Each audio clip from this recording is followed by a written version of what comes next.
నేను 5 తారీఖు రాలేను, 11 తారీఖు అయితే నేను విచారణకు వస్తాను. నిన్న కేసీఆర్ కాళేశ్వరం కమిషన్కి తెలియజేసినట్టుగా తెలుస్తూ ఉంది.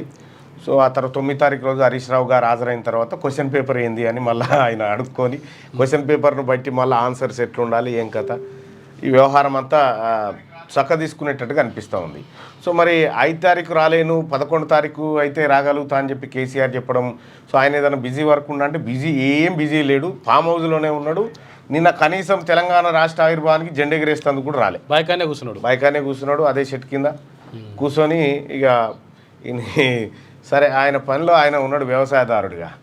కానీ 11 తారీఖు వస్తా అని చెప్పడం ఏంటంటే క్వశ్చన్ పేపర్ కోసం వెయిట్ చేస్తూ ఉండు. అయితే సేమ్ క్వశ్చన్ పేపర్ ఉండకపోవచ్చు కేసీఆర్ గారు, తేడా ఉండొచ్చు. హరీష్ రావు గారి క్వశ్చన్ పేపర్ వేరు, ఈటల రాజేందర్ గారి క్వశ్చన్ పేపర్ వేరు, మీ క్వశ్చన్ పేపర్ వేరే ఉంటుండొచ్చు బహుశా.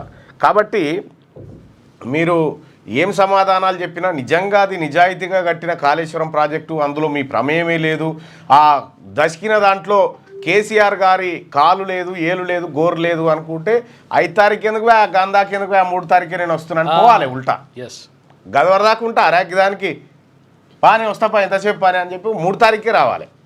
అట్లా రాగలిగితే ఎస్ కేసీఆర్ చెప్పింది కరెక్టే అనుకోవచ్చు.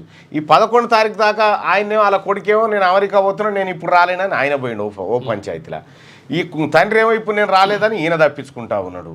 ఇక ఎటొచ్చి హరీష్ రావు గారి టైము, హరీష్ రావు కాపాడాలి మళ్ళీ వీళ్ళని చెప్పేటువంటి.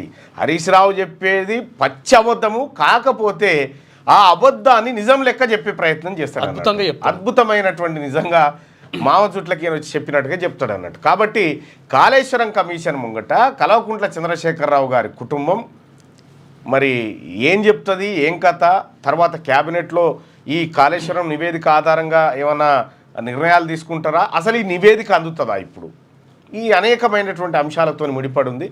కాబట్టి కేసీఆర్ గారు మీరు నమ్ముతురో ఏమో ఈ ప్రభుత్వం ఈ మీద చర్యలు తీసుకుంటే, మేమైతే నమ్ముతలేము, మాకు ఆ నమ్మకం లేదు అది. కాబట్టి మీరు పెద్దగా రంది పెట్టుకోకుర్రి అని ఏ ప్రశ్న అడిగినా కానీ అది జవాబు అయితే రెడీగా ఉంటుంది. సేమ్ ఒకటే జవాబు, నువ్వు అడిగిన ప్రశ్ననే తప్ప అంటాడు కావాలంటే. అంతే. ఇప్పుడు ఆ వేణుమాధవ సినిమాలు అంటాడుగా, అంటాడు అప్పుడు అది అంతకుముందు ఒక హీరోయిన్ వెళ్ళొచ్చి వస్తుంది ఇంటర్వ్యూకి, వెళ్ళొస్తే మీ నాన్న పేరు ఏమిటి అంటే ఇదే అని చెప్తుంది, తర్వాత ఇదేంది అంటే ఇదే అంటుంది. అంటే తర్వాత వేణుమాధవ్ పోతాడు ఇంటర్వ్యూకి, పోయిన తర్వాత మీ నాన్న పేరు అంటాడు, అప్పట్లో బుట్టో ఇప్పట్లో ముజరాఫ్ అంటాడు.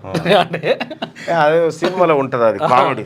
అయితే విషయం ఏంటంటే ఆ తర్వాత అక్కడ ఉన్నటువంటి ప్యూన్ ఏం చెప్తాడంటే, అగో వాళ్ళకి అవే అడిగినావు క్వశ్చన్లు, వీళ్ళకి అవే అడిగినావు, ఆన్సర్లు అయితే సేమే చెప్పారు కదా, నువ్వు క్వశ్చన్ రాంగ్ అడిగితే దానికి ఎవడేం చేస్తాడు అనేటువంటి టైప్లో ఉంటుంది. తప్పు. అయితే దయచేసి రాష్ట్ర ప్రభుత్వాన్ని రిక్వెస్ట్ చేసేది ఏంటంటే, ముఖ్యమంత్రి గారిని ఆ తర్వాత అందరినీ రిక్వెస్ట్ చేసేది, కేసీఆర్ విచారణకు హాజరయ్యేటువంటి సందర్భంలో ప్రత్యక్ష ప్రసారం పెట్టుర్రి, ప్రజలంతా చూడాలి కేసీఆర్ గారు ఏం సమాధానాలు చెప్తా ఉన్నాడు, కమిషన్ ఏం అడుగుతా ఉన్నది. హరీష్ రావుకు ఈటల రాజేందర్ గారికి కూడా సేమ్ అట్లే ప్రత్యక్ష ప్రసారం పెడితే ప్రజలకు తెలుస్తుంది. ఎందుకంటే వాళ్ళ ఇంట్లో సొమ్ము కాదా, మీ ఇంట్లో సొమ్ము కాదా, మా జనం సొమ్ము. కాబట్టి ప్రత్యక్ష ప్రసారంలో కేసీఆర్ గారిని కూర్చోబెట్టి రాష్ట్ర ప్రజలంతా టీవీలో కూడా కూర్చున్న తర్వాత మీరు క్వశ్చన్లు అడుగురి. ఈ అడిగిన దాంట్లో నిజాయితీ ఉందా, చెప్పిన దాంట్లో నిజాయితీ ఉందా, జనం కూడా జడ్జిమెంట్ చేసుకోగలుగుతారు. కాబట్టి ఆ దిశగా ప్రయత్నం చేయమని చెప్పి కోరుతా ఉన్నాం. లేటెస్ట్ న్యూస్ తెలుగు మరియు ఇంగ్లీష్ అప్డేట్స్ కోసం ఇప్పుడే క్యూన్యూస్ అఫీషియల్ యాప్ని ప్లే స్టోర్ నుండి డౌన్లోడ్ చేసుకోండి. సరికొత్త సమాచారాల కోసం క్యూన్యూస్ వెబ్సైట్ని ఫాలో అవ్వండి. ఛానల్లో ప్రాంతీయ, జాతీయ, అంతర్జాతీయ వార్తలు వీక్షించండి.